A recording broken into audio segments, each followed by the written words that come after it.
महाराज जी अलवर से राधे राधे। महाराज जी हम कहीं जन्म लेते हैं, जन्म के उपरांत कई संबंध एकदम परिवार जैसे हो जाते हैं, फिर विवाह के बाद एक परिवार मिल जाता है। क्या ये पूर्व से निर्धारित होता है, अर्थात इसको पूर्व जन्म बोले या प्रारब्ध या नहीं, पूर्व का जो हमारा कर्म संस्कार है वही प्रारब्ध बनकर हमको जन्म दिलाता है, वही हमको सारे संबंध दिलाता है पूर्व जन्म के। और इसके बाद धर्म से विपरीत जो व्यभिचार होता है वो नवीन कर्म होता है। जैसे हमारा पाणी ग्रहण संस्कार हुआ, हम अपने पति को प्राप्त हुई, अब इसके बाद हम पर पुरुष का, तो ये हमारा नवीन कर्म है, ये पाप कर्म है, ये हमारी दुर्गति कराएगा। इसी जन्म में अगले आएगा, आगे आएगा। पतिवंचक परपति रति करई, रौरो नरक कल्प सत परई। 100 कल्प तक उसे रौरो नरक प्राप्त होता है, जो व्यभिचारिणी स्त्री होती है या व्यभिचारी पुरुष होता है। तो अगर हम पूर्व प्रारब्ध के अनुसार चलते रहे तो हमसे पाप कर्म नहीं होने पाएंगे, और नवीन पुरुषार्थ धर्म पूर्वक करते रहे तो हमारा संचित कर्म भस्म हो जाएगा, क्रियमाण निष्फल हो जाएगा, प्रारब्ध को भोगने की क्षमता आ जाएगी और इसी जन्म में हम मुक्त हो जाएंगे। महाराज जी जो अंदर गलत करने के विचार आते हैं या उनको काटना है, उनको क्रिया में नहीं परिणित होने देना, उनको विवेक के द्वारा काटना है। और ये काटने का बल आता है भजन से, इसलिए हम कहते हैं नाम जप करो। नाम जप के बिना इतनी हिम्मत नहीं कि गंदे विचारों को काट सके आप, वो क्रियान्वित हो ही जाएगा। क्रियान्वित हो जाएगा तो नया कर्म बन गया, उसको भोगना पड़ेगा। महाराज जी प्रारब्ध प्रेरित नहीं करता, प्रारब्ध केवल प्रेरणा कर सकता है, क्रिया नहीं करवा सकता। रांची जो आगे जो हमारी जनरेशन आएगी जैसे, तो क्या वो भी प्रारब्ध है या पहले से तय है? तो हाँ, पहले से तय। हाँ, पहले से तय। संतान होगी कौन? हाँ, कैसी होगी ये भी तय है। कैसी होगी, कैसे स्वभाव वाली होगी, कितना स्वास्थ्य ठीक होगा, कितना स्वास्थ्य खराब होगा, ये सब होगी। कितने दिन टिकेगी, ये भी प्रारब्ध में है जी। सौरभ राजपूत जी आगरा से राधे राधे। राधे राधे। महाराज जी ऐसा भाव कैसे आए जब हम किसी व्यक्ति विशेष और भोग को देखकर आकर्षित ना हो और चिंतन भोगों से हटकर केवल और केवल प्रभु का ही रहे? नाम किसका प्रश्न है? जितना नाम जप करोगे उतने हृदय निर्विकार होता है।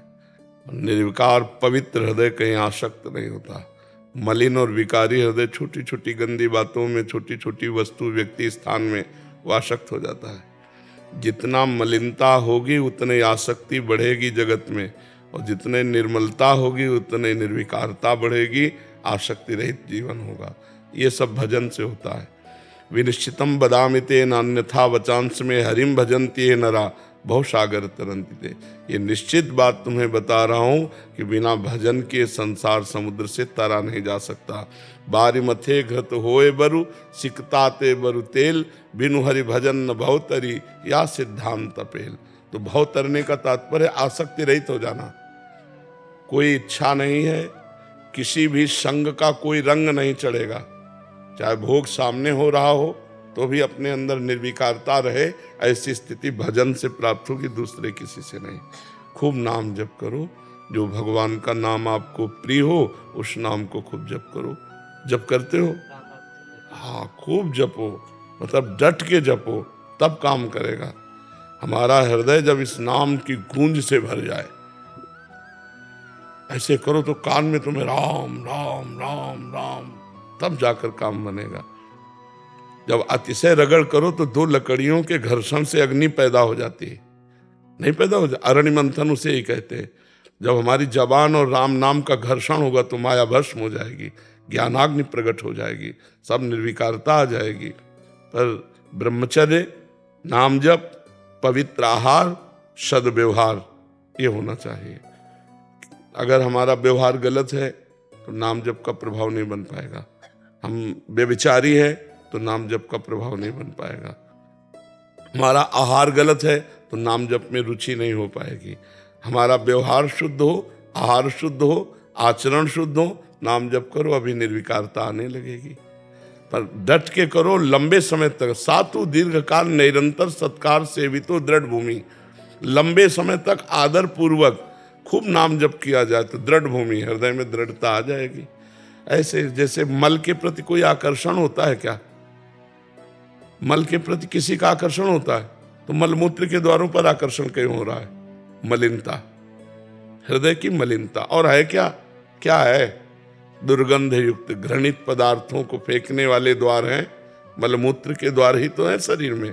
कौन सी बात है? एक चमड़ी का ऊपर से ढका हुआ खेल है, नहीं सब गंदगी भरी हुई है। इस पर आकर्षण अज्ञानता और मलिनता के कारण होता है। अगर हमारे अंदर शुद्ध ज्ञान आ जाए, बिल्कुल कोई आकर्षण नहीं होगा।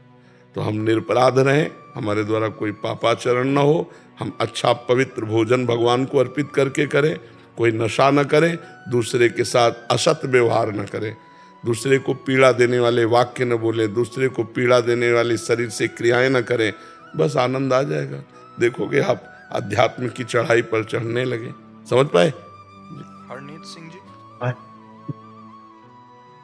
राधे राधे महाराज जी। महाराज जी, जपे हुए नाम की संभाल कैसे करें? जिंदगी में ऐसी परिस्थितियां आती हैं कि कोई प्रियजन या पारिवारिक जन किसी शारीरिक रोग या आर्थिक तंगी में आ जाता है, तो उनके लिए प्रार्थना करना अनिवार्य हो जाता है। अपने लिए भी कभी प्रार्थना करनी पड़ती है। महाराज जी, ऐसे में कब नहीं, प्रार्थना करें? प्रार्थना और नाम जब सुरक्षित है, दोनों अलग अलग बातें हैं। नाम को दे के बात करना तो आप खुद दे रहे हैं, और प्रार्थना करना ये हमारा संबंध है प्रभु से। हमारे मालिक हैं, हमारे स्वामी हैं, हमारी जो आवश्यकता हम उनसे प्रार्थना कर सकते हैं, प्रभु अपने लिए या किसी दूसरे के लिए। प्रार्थना में नाम जब खर्चा नहीं होता, समझ रहे? और मैं इतना नाम जप किया और इनको देता हूँ और ये ठीक हो जाए, अब इसका प्रभाव हो जाएगा। पर आपके पास नाम जप नहीं रहा, वो उनको दे दिया आपने, अब उसको देने का जो मंगल लाभ होगा वो आपको होगा। तो अपने लोग क्या करते हैं कि पहले नाम जप को सरकारी बैंक में जमा कर देते हैं, भगवान के अर्पित कर देते हैं। उस परमेश्वर को जो नाम जप किया तो हमारा वो भगवान के लॉकर में जमा हो गया। अब हमें कोई भी समस्या, कोई भी कार्य है तो भगवान से प्रार्थना करते हैं। प्रार्थना करते हैं नाम दे के नहीं, दैन्यतापूर्वक कि प्रभु ये संकट आया, आप निवृत्त कर दो। प्रभु इनको बहुत समस्या है, आप निवृत्त कर दो। तो हम भक्त हैं भगवान के, तो हमारी प्रार्थना जब सुन ली जाएगी तो उसका कष्ट निवृत्त हो जाएगा, हमारा भजन भी सुरक्षित बना रहेगा। तो हम हर घंटे, हर मिनट जो भजन करते हैं वो भगवान को समर्पित करते रहें।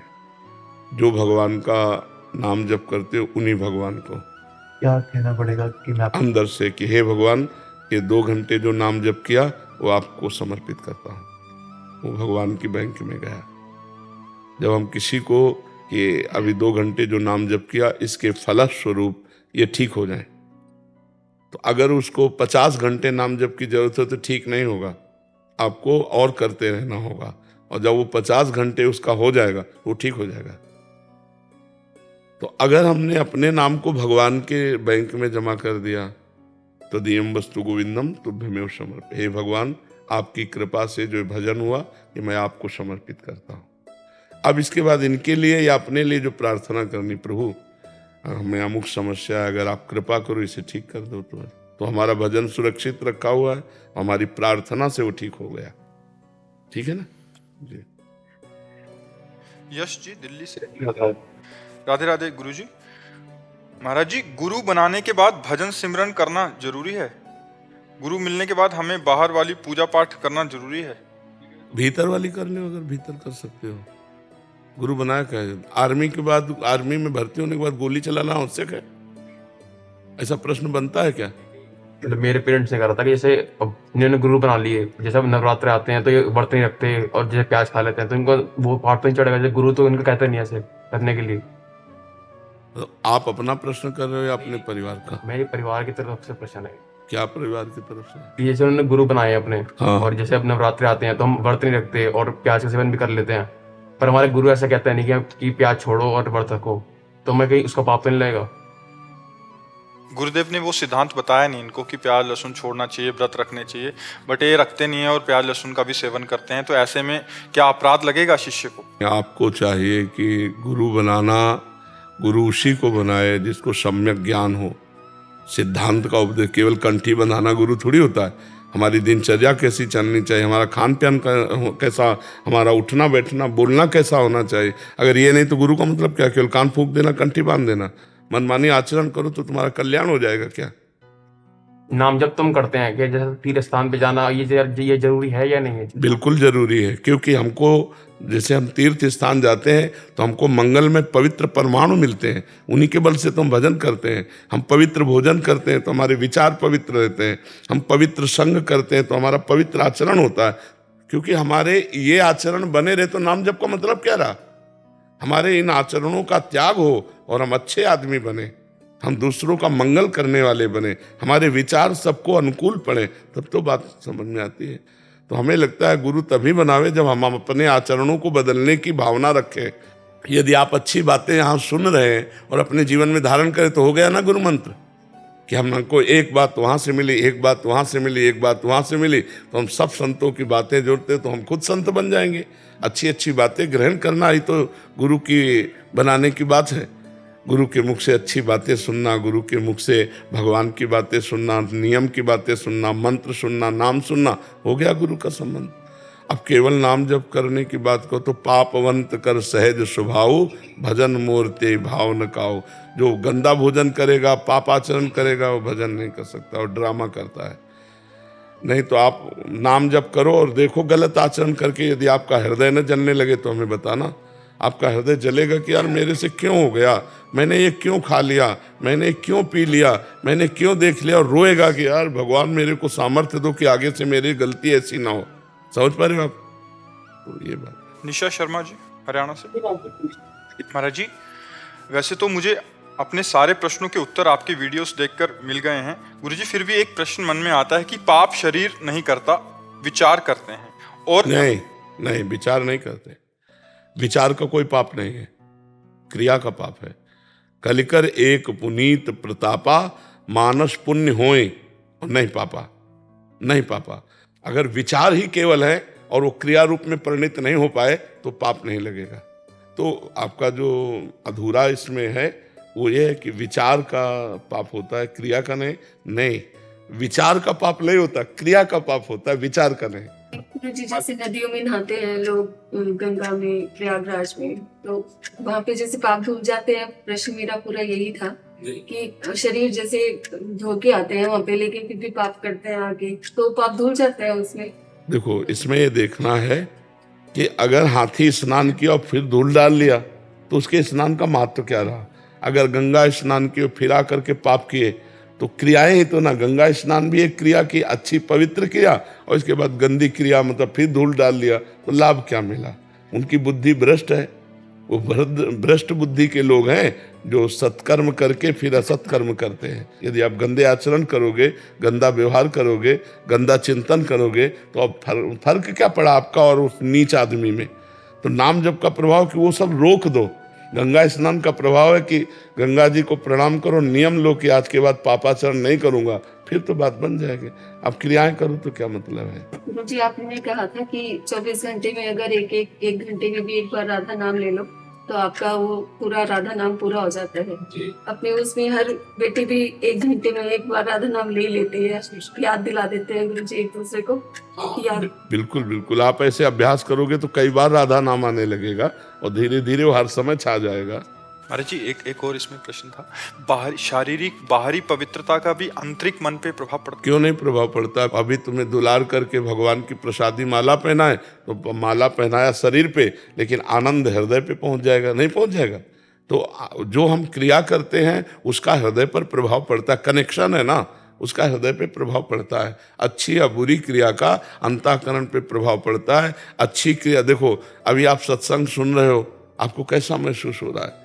एक आनंद सा महसूस है, एक अच्छा महसूस। और कहीं लड़ाई झगड़ा हो रहा हो, वहाँ खड़े हो जाओ, आप लड़ झगड़ नहीं रहे, केवल खड़े हो, तो वो वातावरण आपको दुख देगा। तो जो वातावरण हम देख रहे हैं, सुन रहे हैं, बोल रहे हैं, छू रहे हैं, कर रहे हैं, उसका हृदय पर प्रभाव पड़ता है, अंतर में प्रभाव पड़ता है। इनका मुख्य प्रश्न का सूक्ष्मता यह था कि जैसे यमुना स्नान किया, गंगा स्नान किया, परम पवित्र नदियां हैं, तो इनके स्नान मात्र से भी अंतःकरण पवित्र, बिल्कुल पवित्र होगा, बिल्कुल पवित्र होगा, कोई उसमें संशय नहीं। पर आगे पाप ना किया जाए तो अनुभव में आ जाएगा, अगर पाप किया जाएगा तो अनुभव में नहीं आएगा। एक संत थे तो उन्होंने गंगा जी का महात्म्य पढ़ा। एक गंगा स्नान से 7 यज्ञ होती, 100 यज्ञ का फल मिलता है। तो उनको प्रमाद स्थिति में कुसंग में वैश्या संग हो गया। तो उन्होंने कहा, मन में सोचा कि 100 यज्ञ तो रोज हम कमा ही रहे हैं, 2-4 यज्ञ का फल चला जाएगा। तो जब कोई कहता उनसे कि आप तो बहुत पाप करते हैं, मतलब अच्छे आदमी होकर वैश्यागमन करते हैं, तो वो यही उत्तर दे देते कि एक बार गंगा स्नान में 100 यज्ञ का फल होता है, तो 2-4 यज्ञ का फल चला जाएगा, शेष तो बचेगा। तो गंगा जी उनको शुद्ध ज्ञान देने के लिए एक बच्ची के रूप में एक सफेद कपड़े को लेकर गंगाजल में से डुबोती, फिर बालू में फिर गंगाजल में डूब, और वो गंगा स्नान करने वहाँ गए। तो उन्होंने सोचा बच्ची है, निकल जाए, फिर मैं लंगोटी पे नहाऊं। तो कहा, जा, बार बार गंदा करती है, बार बार धोती है, जब गंदा ही करना है तो धोती क्यों है?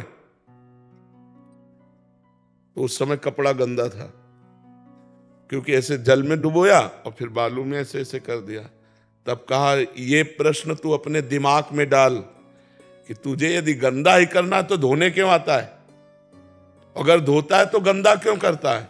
जानता है तेरे को नरक की प्राप्ति होगी। क्यों? क्योंकि जानबूझ करके तू मेरा अपमान कर रहा है। गंगा स्नान करता हो, वैश्यागमन करता है, वो बराबर होता है। इधर अवगाहन गंगा का, उधर अवगाहन वैश्या का, तू नरक जाएगा, तेरे को पुण्य उन्य कुछ नहीं मिलेगा। तो ये बात समझनी चाहिए कि यदि हमें ज्ञान है कि ये पाप है, तो हम पुण्य के बल पर पाप ना करें, नहीं तो सर्व पुण्य नष्ट हो जाएगा और फिर दुर्गति की प्राप्ति हो जाएगी। और हम घोर पापी रहे हैं और आज से अब नहीं करेंगे तो महात्मा बन जाओगे, पक्का बन जाओगे। ये सिद्धांत को समझना, अब लो नसानी अब ना नशो, अब तक किया आगे नहीं करेंगे।